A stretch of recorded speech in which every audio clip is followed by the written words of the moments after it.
Mesdames et messieurs, bonsoir, bienvenue dans ce journal. Donc voici les principaux axes.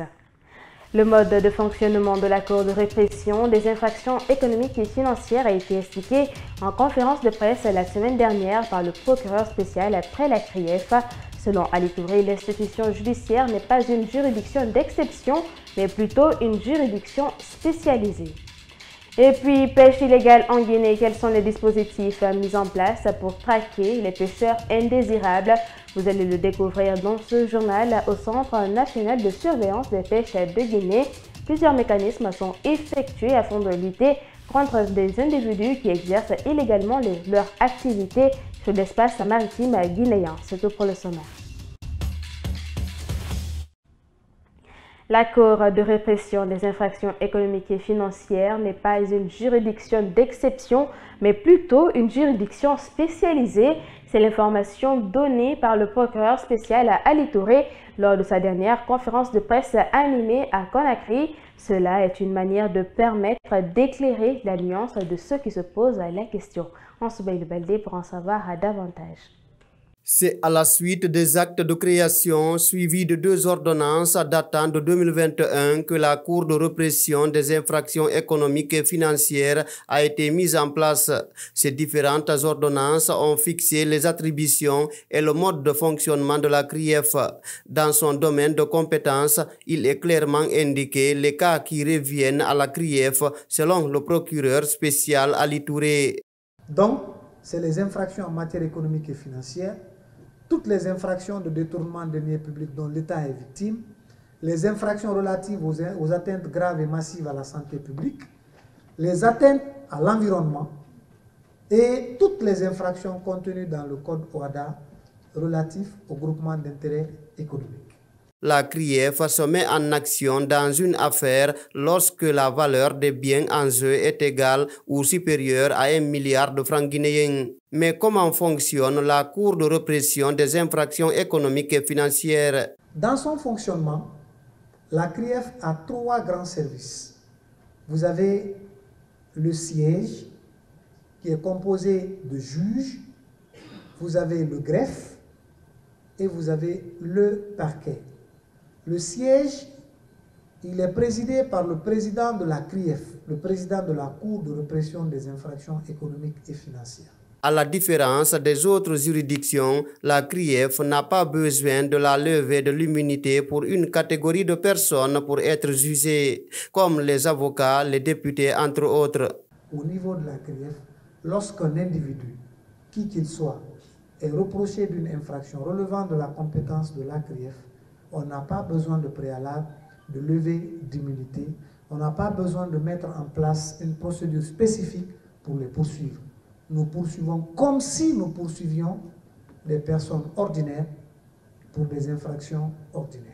Le parquet spécial de la CRIEF est autorisé à relever appel ou se pourvoir en cassation quand une décision rendue n'est pas à sa satisfaction. Il faut juste se conformer au code de procédure pénale en la matière, a informé le procureur spécial Ali Touré. Et puis, Alseni Farenta Camara du réseau national des acteurs du développement durable déplore le silence de la présidence de la République après la sortie des 2 commissaires de la haute autorité de la communication la semaine dernière à Cancan, une dénonciation dans laquelle ils accusent des patrons de médias d'avoir directement reçu de l'argent des noms du président de la transition pour être souple dans les critiques. Mamadou Tanoba. Le président du réseau national des acteurs du développement durable salue le courage des 2 commissaires de la HAC qui ont révélé des cas de corruption qui impliqueraient des patrons de médias la semaine dernière au niveau de la présidence de la République. Alseni Farenta Camara déplore cependant le silence radio du locataire du palais Mohamed V, le général Mamadi Doumbouya, sur cette situation. Nous déplorons le silence gravissime de la présidence de la transition, et notamment le président Doumbouya, tout son entourage d'ailleurs, et notamment Elaz Tcherno Mamadou Ba, Moussa Moïse Silla, qui ont tous été cités par Madame Djené Diaby et M. Tawel Kamara. et personne ne s'est prononcé et nous déplorons ce silence par rapport à cette dénonciation pour des faits présumés de corruption associant les plus hautes autorités du pays et la presse. Après la sortie publique des deux commissaires de la Haute Autorité de la Communication, l'institution, à travers un communiqué, a annoncé leur suspension. Pour Alseni Farenta Camara, cet acte est contraire à l'article 97 de la loi anticorruption. Nous pensons que cette sanction est contraire à l'article 99 de la loi anticorruption qui interdit à tout organisme public ou privé des représailles contre des agents publics ayant de bonne foi collaboré ou dénoncé les actes de corruption. Et nous déplorons l'attitude de Boubacar Yassine Diallo, président de la Haute Autorité de Communication. Alseni Farenta Camara attend de la justice guinéenne un travail impartial dans ce dossier hautement sensible. Dans le même registre, le coordinateur national de la Maison des associations et ONG de Guinée a lui aussi donné son analyse sur cette actualité. L'acteur de la société civile guinéenne salue le courage des commissaires et invite les autorités à ouvrir des enquêtes pour éclairer l'opinion sur le sujet. C'est une sortie très courageuse de la part de deux commissaires de la Haute Autorité de la Communication, à en croire Alpha Bayo, coordinateur national de la Maison des associations et ONG de Guinée. L'acteur de la société civile guinéenne salue le courage de Tawel Camara et de Djene Diaby en tant qu'autorités publiques qui ont dénoncé les présumés actes de corruption.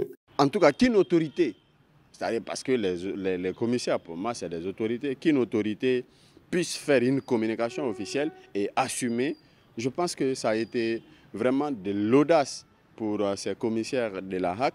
Il faut aller jusqu'au bout. Des enquêtes sérieuses méritent d'être menées pour situer les responsabilités. Une telle communication expose l'État si les dénonciations sont toutefois confirmées. Alpha Bayo indexe d'ailleurs le CNRD. Ah oui, ça expose absolument l'État par rapport à la mauvaise gouvernance. Et c'est ce que nous avons dit récemment dans notre conférence de presse. Nous avons dit encore une fois que le CNRD n'est pas un modèle de bonne gouvernance. Le coordinateur national de la Maison des associations et ONG de Guinée invite les patrons de presse à soigner leur image dans cette affaire. Et je pense que les patrons du média doivent tout faire pour soigner leur image aux yeux de l'opinion. En tout cas, je félicite beaucoup ces patrons de la presse qui ont tout de suite réagi par rapport à leur sortie et ont décidé de porter plainte. Il y a une partie de la communication des commissaires de la Haute Autorité de la Communication qui a beaucoup plus attiré l'attention de Alpha Bayo. Lorsqu'il dit que le CNRD est prêt à marcher sur les gens pour la confiscation du pouvoir, je crois que c'est un message qui est très fort. Et c'est pourquoi la communauté internationale doit être témoin de cette communication. Parlons justement de ce sujet, la sortie malencontreuse des deux commissaires de la Haute Autorité de la Communication à Cancan. Les concernés font leur mea culpa et présentent des excuses au président de la transition aux médias indexés au peuple de Guinée. Djene Diaby et Ibrahima Tawel Camara espèrent avoir le pardon de tous. Après leur envolée oratoire, il faut souligner que ces deux commissaires ont accusé des patrons de presse d'avoir reçu de l'argent des mains du président de la transition.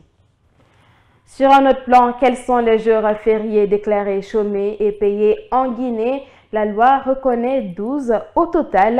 Si la fête de Tabaski tombe sur un dimanche par exemple, comme c'est le cas le lundi, le travail doit reprendre selon l'interprétation faite par le juriste et journaliste Khalil Camara. Mamadou Tanouba pour plus de précisions.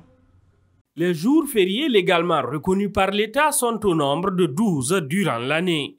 Si le jour de la fête de Tabaski est déclaré chômé et payé et qu'il tombe sur un dimanche, Le lendemain lundi, le travail doit reprendre automatiquement au niveau de la fonction publique. C'est l'analyse faite par le journaliste et juriste Khalil Kamara qui a tenu à lever l'équivoque. Il faut retenir une chose. Il y a 3 jours fériés parmi les 12 jours signalés. Lorsque ces 3 jours-là coïncident à un dimanche, à un jour non ouvrable, qui est généralement le dimanche, le prochain jour est déclaré férié, chômé et payé en République de Guinée. Quels sont ces 3 jours? Vous avez le 1er janvier, qui est la fête du Nouvel An. Vous avez la fête de l'indépendance, c'est-à-dire le 2 octobre. Et vous avez la fête de Ramadan. Alors que tous les Guinéens comprennent que lorsque ces 3 fêtes-là tombent sur un dimanche, le prochain jour ouvrable est déclaré férié, chômé et payé. Mais il faut comprendre qu'en dehors de ces jours-là, si un autre jour, c'est-à-dire une autre fête légale, un autre férié tombe sur un dimanche, le lundi, le travail doit se poursuivre.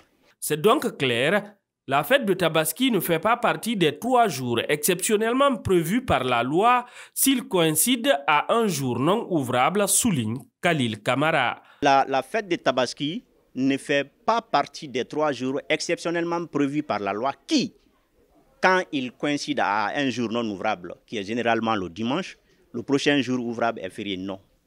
Non. Ce juriste invite le ministère du Travail et de la Fonction publique à revenir sur son communiqué en déclarant que le dimanche, jour de fête de Tabaski, et le lundi sont fériés. Pour finir, en Guinée, comme un peu partout dans le monde, la pêche en eau profonde est exposée à des pratiques illicites très néfastes. Appelée pêche illégale, la Guinée lutte sans relâche contre ces individus qui se hasardent à violer son espace maritime. C'est pourquoi nous vous amenons ce soir au Centre national de surveillance des pêches. Vous le verrez, un véritable dispositif est mis en place pour traquer les intrus. Abdallah Kamara. À l'image de nos frontières terrestres, les frontières maritimes guinéennes sont sous haute surveillance. Et pour éviter toute intrusion, un système de surveillance des navires est mis en place. Il permet de détecter toute activité illégale de pêche et également de suivre le mouvement de chaque navire. Ici, au Centre national de surveillance des pêches, cet agent suit à la loupe chaque signal. On suit chaque signal, montre un navire et ce navire est suivi en permanence. Chacun a ce qui lui concerne sa zone, puisque c'est des zones qu'on protège contre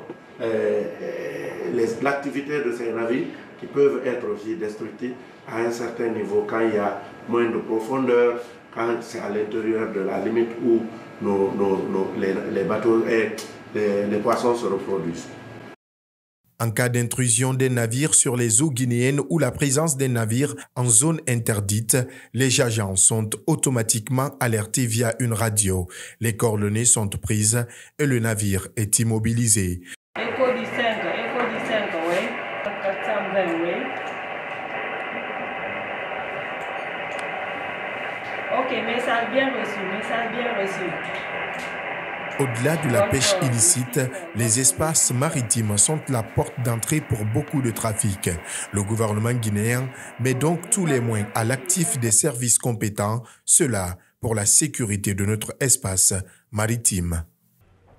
Fini cette édition d'information à tous. Merci de l'avoir suivi. Retrouvez l'intégralité de nos éditions sur notre page Facebook à Kavi TV. À très vite.